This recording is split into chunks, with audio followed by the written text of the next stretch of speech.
लेकिन एक सेकंड, ये क्या है? अभी मजा आएगा ना भिड़ो। भैया खाना कैसा बना? दीदी एक नंबर दीदी। और कुछ ले गया? नहीं दीदी। बहू ये कौन है? ये तो मम्मी जी वो आज शराब निकाला था तो मुझे कौवे नहीं मिले तो मैं तो कलवे ले आई।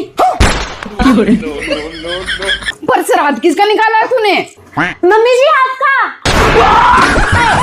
हरि राम कृष्ण जगन्नाथ प्रेमानंद, ये क्या हुआ? मम्मी जी मुझे याद था, आपने कहा था सामने वाली से 2 कदम आगे चलना। मम्मी जी आज उसने अपनी सास का श्राद्ध निकाला, उसने सिर्फ हलवा बनाया, मैंने 2 मिठाई बनाई, हलवा और रसगुल्ला। उसने 1 कौवा जमाया, मैंने 2 कौवे जमाए।